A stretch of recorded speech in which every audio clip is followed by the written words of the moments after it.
Тэгээ ийм нэг томол хүч байгаанд гонц гологдоод байгаа юм нь үннийг хэлгээд одоо судлаач байр сууриас хараад хэлвэл улаач нарт байна.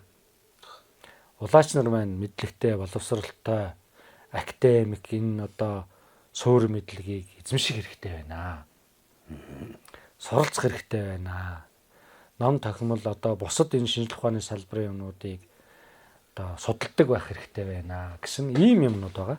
Дээр нь бол одоо бидний энэ халах бөөгийн маш олон юмнууд байгаа. Даанч одоо ингээд нөгөө хит устдаад үгүй болсон да. Жишээ нь энэ мануул гэж байна. Шүтээний. Бүр сонгогддог одоо ийм тэр удам угсаанасаа. Тэгээд тэр хүн чи ирээд тоос тартаг шороо тоос идэ цагаан бүх юм ингээд одоо бэлдээд байж идэх хүн.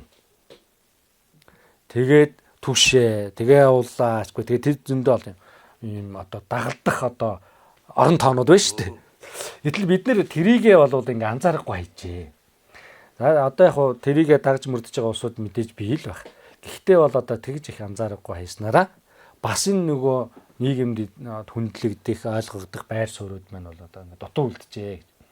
Гэтэл энэ хамгийн ариун одоо дагшин ийм байх газартаа энэ шүтэн тавил юм чин байж явах хөстэй байж итэл одоо ингээл нэг машины болон тохороо шидчихэл үүрээл ингээд явж ин тэгж ин ингэж гэж шүүмжүүд байгаа. Энэ бас аргагүй шүүмж үнэн. Үнэхээр бол одоо бөөх хүнд олон айхтар агшил байгаагүй. Эцээд ирлээл тэгэл одоо хээр гадаагүй хонж өнжөөл ингээл эзэнт нь хамаг юм багтчихна.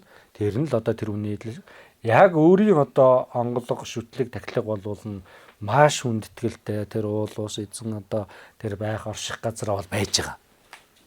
Тэгэхээр энэ хоёрыг ингэж ялгаж харахгүй бас нэг юм юмнууд байна.